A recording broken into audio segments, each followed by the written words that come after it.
Hi, I'm Tyson Franklin, and welcome back to this week's episode of Podiatry Marketing. With me, as usual, is Big Jim Mack, that I used to say was in Canada, but now he's in Oregon. So how you doing, Jim? Tyson, I'm doing fantastic. Kind of been on a world tour, or at least a North American tour here in 2024, and happy to be back in the U.S. for a little while. Yeah, no, things are good. I like how Americans really drag their R's. Like in Australia, we go Oregon. They go Oregon. They really like to draw it Oregon. out. Oregon. Yeah, my brother, my father, mother, near the fountain. Anyway, so what are we talking about today? Yeah, so today, like I mentioned, I've been kind of around the U.S. I've been to a lot of different conferences this year, and one thing that kind of came up at the last conference I was at is that how important it is to kind of have a tribe of like-minded podiatrists, or maybe business owners that you kind of connect with, because even if you're in a solo practice, or maybe even you're in a group practice, it can be beneficial to have either professional groups or associations that you join, where you attend their annual meeting, and you find some different ways to connect with other members there that can lead to not only you know good relations and networking, but add potential ways for you to be more successful in your podiatry practice. Yeah, I was only talking to someone about that today, and because they're a solo practitioner, good podiatrist, good business, but they're in an area where they don't have much to do with any other podiatrists. And I said, you've got to attend events, you've got to meet other people, get business cards, connect with them, meet them at the next event, and try and develop these relationships over a period of time. I said, because that's what will keep you in the profession, is the relationships that you build. If you just stay as a solo practitioner hiding away from everybody, even if you go to conferences, if you don't maintain those relationships, it can be a very lonely place. I totally agree. Like I said, sometimes that solo provider that, is just out of residency, they start their own business and they feel like they have to be super independent and kind of like, prove to the world that they, are smart and can do these things. That's a recipe for failure, in my opinion. And I think, we'll get into some of these different ways that you can benefit from it. Whether you're a student or you're a resident listening, or you've been in practice for 5, 10 years, or maybe 30 years. There's some real benefits to be a part of these associations, and really, be active. It's not that you have to like, writing emails and text messaging people on a daily basis, but you have that annual meeting. Maybe you have a group of 3, 4, 5 individuals from that association that you have developed, a solid relationship with, and can really, you're not in it alone. You're not the lone wolf. You're amongst peers, you're amongst friends, and you have kind of a support system behind you, because sometimes you can't feel, you get a, kind of a bad complication from a surgery, or patient outcome doesn't go the way you want to, or, you're just, there's different ways that you need to kind of express these things and not always keep them internalized. And having an association and a network of people that you trust, kind of with you, and in relationships with, can be hugely beneficial. Yeah, and I should always say to people, yeah, don't dig the well when you need the water. You should be digging the well way beforehand. If you dig a well when you need the water, you're going to die of thirst by the time it's done. Absolutely. And I think if you're out there making connections with people, the profession knows who you are. You've got friends in the profession. If for some reason, yeah, life sometimes has a way of throwing us curveballs. But when things happen, if there's a lot of people in the association or in the profession who know who you are, and you need a hand, there'll be heaps of people putting the hand up and say, yeah, how can I help? Whereas if you stay by yourself and do not sort of connect with anybody, and all of a sudden you go, oh, I've got problems, and nobody's going to put the hand up, because they're going to go, well, who are you? Yeah. Yeah. Oh, you've just started digging that well. Yeah. Good luck with that. Yeah, exactly. So where should they start? What sort of opportunities are basically there? Yeah. So the first opportunity is really kind of focused on the students and residents. And I think this is actually an area where I kind of dropped the ball a little bit when I was that age. I think it's sometimes easy to get kind of overwhelmed by studies and exams, and then you get into residency and you're working long hours and have certain expectations of board exams. But, mentorship opportunities, I think, are a huge aspect of these associations. For example, I was even when I was a student, I was a member of the American Academy of Podiatric Sports Medicine. And I had a great opportunity to go back and give a talk this past fall, and kind of meet some of the members. But that was the association that I really enjoyed. It was the kind of podiatry I was hoping to practice. And kind of, I don't want to say I lost my way, but I kind of got disconnected a bit from that group, from podiatry school into residency into practice. So, by Are you joining, saying, did you get bogged down just in the learning and forget the relationship building? yeah, I think I'd always come from kind of a very academic background. And while I was a pleasant person to hang out with and, had a good time with other folks, I didn't necessarily value the networking and the kind of relationship building with not only, I definitely enjoyed doing that with my peers, but I didn't really understand how beneficial it can be to, have a mentor who's 5, 10, 15 years into practice, that gets to know you at some of these annual events, or, you get their email and there's some back and forth there. Like you said, you just get bogged down in the studies and sometimes the exams that you get the blinders on. And you just kind of like, it's like one goal after the other, and you just Mm. kind of, saddle those things on your own shoulders. So, it can be really helpful to have a seasoned practitioner in your corner. They can provide you guidance, especially during residency. These mentors can kind of help you refine your skills, but also kind of keep keep half, a foot or a couple of toes in the real world, to know that, once you're out of residency, there's more to life. And, it can be a great way to potentially, navigate some of these challenges and get some career advice. You have people that, have their own networks of people. Maybe they know, Dr. Smith in Philadelphia, whether that's somewhere where you'd want to practice or not, or it just kind of helps accelerate your networking and professional growth, that I think sometimes as students and residents kind of neglect those things because we're so busy doing other things. Yeah, no, I was lucky when I first graduated. I'd met just enough other podiatrists who knew other people that I never felt alone. Always had someone that I could sort of talk to, bounce a few questions off. But I wish, same thing in hindsight, I wish I had done it more. I had that small group, but I didn't really go outside of that group too much. So I think I missed out a lot of opportunities where if I didn't go to association events, didn't go to conferences. There was just people more in a social sort of circle. So yeah, I think I dropped the ball on that area too. I mean, even when I was in practice, right, I was in a large orthopedic center. There was about 17 orthopods, some of which did some foot and ankle. But honestly, it's a weird mix sometimes when you join a large practice, because you want to be seen as strong and kind of an individual and, self motivated person. But there's going to be times when you need some guidance, either from people within your practice, or outside. So, getting some mentorship is a huge aspect of joining and kind of being an active member of some of these associations. But I think overall, even after that, just like advancing your career and opening up job opportunities it'd have to be beneficial there as well. Yeah, that's really the second key point is it can be a real benefit to your career. After you get to know some of these people in the association, they give you some feedback about, where some places to join. But if you've gone to that meeting 7 years in a row, you've been sociable, you've been helpful, maybe you're, kind of leading students or leading residents or doing some kind of track or participating in some of the contests or the things that are available for students and residents there. The executive directors will get to know you. Some of the attendings will get to know you, and it just really helps you potentially, network and source jobs. So when you're done with residency, you can really find a practice that aligns with your goals and values, because, you're not just, kind of a shot in the dark. Maybe you've met someone and know someone for 2 or 3 years at one of these meetings. So these connections can also just lead to some great collaborations and partnerships that just wouldn't be possible if you were working in isolation, or, just kind of randomly applying to jobs around the country, or, picking a couple cities.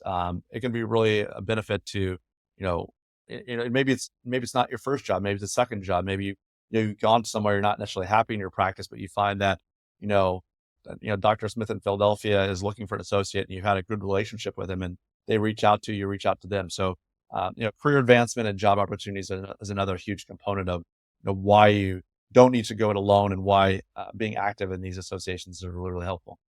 Yeah, and you touched on it a little bit too when you were even talking about your residency.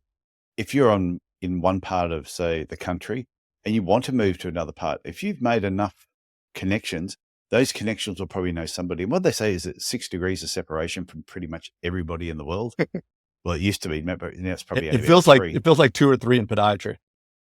Yeah, well, I think podiatry, yes, probably 2 or 3, and you could connect with nearly any podiatrist in the world anywhere. So, and I know myself right now that through podcasting, I've connected with so many hundreds of podiatrists around the world. But I've had people that have been in some obscure countries who have said, we're looking for somebody. And I go, oh, okay, let me just ask a couple of people. I've asked a few other people. They've gone, oh, I know this person wants something completely different. I've put them in touch with each other and now they're working together. And it's only because you've got those relationships actually formed. So yeah, I think whether you're in business for yourself or you're being an employee is your career direction, you just need to make these connections because you don't know what you're going to be doing in 10 or 20 years time. No, absolutely. And kind of on that vein, it's a great way to expand kind of your knowledge and your thinking. And I'm not necessarily saying it's just like, oh, this is a new way to do a bunion or a new way to treat a sprained ankle, but you can see how other people are practicing, right? There's a lot of people at this meeting I went to in the fall where they like to treat runners, right? And how do they set up their practice? You can ask them questions about, what was your marketing like? How did you get those? How did you become the team podiatrist for the Washington Wizards or the Los Angeles Yeah. Lakers? And kind of like, get a general sense of like what it's going to take if that's a direction you want to head to. Because, if you're in isolation and you're kind of like, it's possible to do it by yourself, but it's not going to be as much fun or as engaging. So when you're, with your peers attending conferences, you're going to be able to broaden your perspective. You're going to keep you kind of updated on the kind of the latest ways to, have a sports medicine practice. For example, the meeting I went to this past fall. What are some techniques, ways to run a practice, a way to build a practice? It's just that continuous learning is going to fuel kind of innovation and helps you, provide better care for patients in the long run. If that's, when you kind of build a practice or you join a practice that you're really interested in, I think it just, it leads to better patient care. Yeah, I like that idea too, what you said then. If somebody is the podiatrist, say, for the Washington Wizards or a sporting team, or they're in an area of podiatry, you go, wow, that's something I'd really like to know more of. Instead, you go online, stalk them a little bit, get the information, know where, if they're speaking somewhere as well, and go out of your way to introduce yourself to them. Because most people I've ever met in podiatry, I say high majority of podiatrists that you meet who are speakers are very approachable, super nice to talk to, helpful, friendly, and will usually open invitation. If you're in my area, please drop in. Let's go and have a coffee. Let's catch up.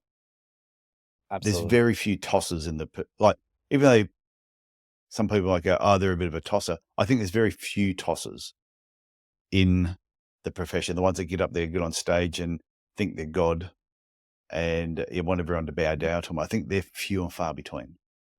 I totally agree. I think, for the most part, a lot of podiatrists are super giving.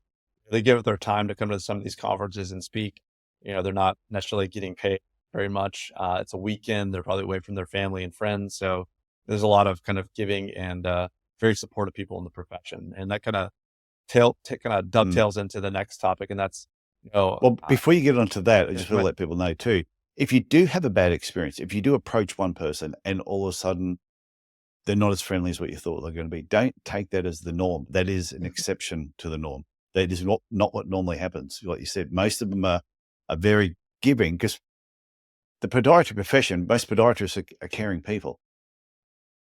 So that they do want to help people. So if you get someone who's not as friendly as what you thought, don't be put off by it. Just move on to the next one and you'll fight. If you get 2 out of 2, then maybe it's you.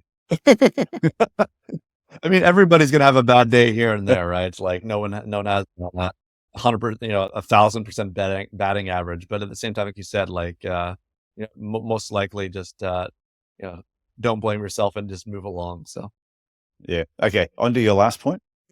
yeah, so the last the fourth out of five points I wanted to make today was we kind of touched on it a little bit, but it's really the camaraderie and emotional support you can have. When you join an association, you kind of develop a network of folks you trust and kind of help you out, right? Because even practicing solo or sometimes within a group when you're just getting started it can be isolating. And when Mm. you're part of one of these groups, it kind of builds a sense of community. Uh, you know, Everyone's kind of gone through similar experiences you have. No one, you know, we're not kind of reinventing the wheel when we go through residency and start practice and stuff. So, there's gonna be a lot of shared experiences, and if you can kind of learn from someone else's experiences, it can be a great way to foster camaraderie. You can provide, some emotional support for others, and receive some yourself. It just helps reduce stress. I think just knowing you're not alone, there's other people there that care about you and your practice, that your friends can really help you kind of stave off some of that imposter syndrome or that isolated feeling of that when you're either in practice solo or sometimes when you're in a group and don't necessarily feel like you're trying to prove yourself. You're kind of like on that balancing, that kind of that wire. We're kind of balancing between wanting to kind of show them that you are, super motivated and independent at the same time, willing to learn. It can be kind of tough when you're first getting started. So definitely the camaraderie and emotional support aspect are important components of joining an association and really being involved in association. Yeah, and when you said too about the imposter syndrome, the amount of podiatrists I've had come up to me and say, "Oh, I would do this or I'd do that, but I feel like an imposter." That I don't really sometimes I just don't really feel I know enough. And I'm like, do you realize nearly every podiatrist I talk to says exactly the same thing? Even the ones that are up on stage talking, when you get to know them and that subject comes up, they will all admit they all felt like imposters at certain times in their career. Yeah. You can't know everything, but it's good to know other people who may know parts of podiatry or areas of it that are better than you that you can just call on. Do you remember, was it Henry Ford? There was a story of Henry Ford, and he called all the reporters in the town or something into his office and said, "You can ask me any question on any subject, and I'll be able to answer it in 15 to 20 seconds." So they all came in there. Next thing they asked a question, he goes, "Hang on a sec." The old phones, put me on with Bob in Department C. Bob asked him a question, and then he put the phone down and answered it. Did this 3, 4, 5 times. Everyone went, "Hang on a sec. You're not actually answering the questions yourself. You're ringing other people who have got the answers." He goes, "Exactly." He goes, "That's the." He said, "I surround myself with a smart group of people because I can't know everything. So I surround myself with people who are Yeah. smarter in different areas that I can call upon. They can answer every single question that I need." I think podiatrists need to do the same. No, that's a great point. I like that Do a story. little, do a little Henry Ford. Absolutely. Okay. So, Well, last but not what least, else you got? and yeah, I was going to say that Oh, it's it's something that I sometimes don't realize and kind of downplay, but I think maybe people realize now, since we were in COVID, post COVID and that kind of stuff, that you know, in person, there's something about an in person conference or a meeting that can be super energizing to you and to your practice, and potentially can help you avoid burnout. I know that anytime I go to a meeting in the real world with podiatrists. People are sharing what they're passionate about. It can just really reignite your enthusiasm for your work and the profession in general. So I definitely recommend groups like the AAPSM. They offer at their meeting. There's exchange of ideas. You're discussing challenges, but you can really kind of renew your motivation to grow your practice, to better serve your patients. I know that when I go there and give a talk, I learned so much. Even though I get sometimes give educational talks, I learn so much from the audience and from the attendees about what's going on in their practices, and just gets me really fired up and excited to do what I do with podiatry growth and the services I provide. So definitely don't downplay that. Yeah, sometimes it feels like, oh, I'm going to fly all the way to Columbus, Ohio. I'm going to spend this much money, at this conference. Obviously, you need continue medical education credits, but at the same time, there's something about being around people that are smart, are motivated, that kind of rubs off on you. So, if you're feeling a little bit down about the profession, or you're feeling a little like alone. I definitely think that, really kind of reconnecting with an association or a group of people that you haven't in a while will be a great catalyst to energizing your practice and your attitude and really help you avoid burnout potentially. Yeah, well, as this episode comes out, my bum will be in the United States. And I'll be at an event. I'll be at Business Black Ops that I go to every year, or I might be getting very close to heading over towards Vegas, and I'm going to catch up with some podiatrists and that there as well. But that's the thing. It's just getting it. And I feel so invigorated when I come back from my American trip every year. I am so inspired to just do more than I think you're just excited to just want to do more. And I know next year Absolutely. I'm going to the Foot and Ankle show in Liverpool. So I'll be doing that it's on the 3rd and 4th of February next year. And I'm doing a 1-day workshop the day before. So if anyone wants any information, go to my website, tysonfranklin.com. All the info's there. So yeah, and it's just, and it's connecting with people. Like you said, connect, get inspired, become a better podiatrist. Absolutely. So anything else to say before we wrap up? No, I would just recommend that, whether you're a resident, whether you're a student, whether you're in practice, find an at least one association that, really kind of speaks to you, that you feel like you want to get involved with. There's a lot of them out there in our profession. So don't hesitate. Go to the annual meeting, make connections, reconnect with folks that practice the way you want to practice, and you'll be pleasantly surprised by the energy, the motivation, and just how you feel when you're a little bit more connected to the profession. Oh, there's heaps of events in America. Here, Absolutely. I've been busy this year. I've been very busy this year. A lot of events in America. So yeah. Okay, Big Jim. Thanks for that. And I look forward to talking to you next week. Sounds great, Tyson. Okay, see ya. Bye now.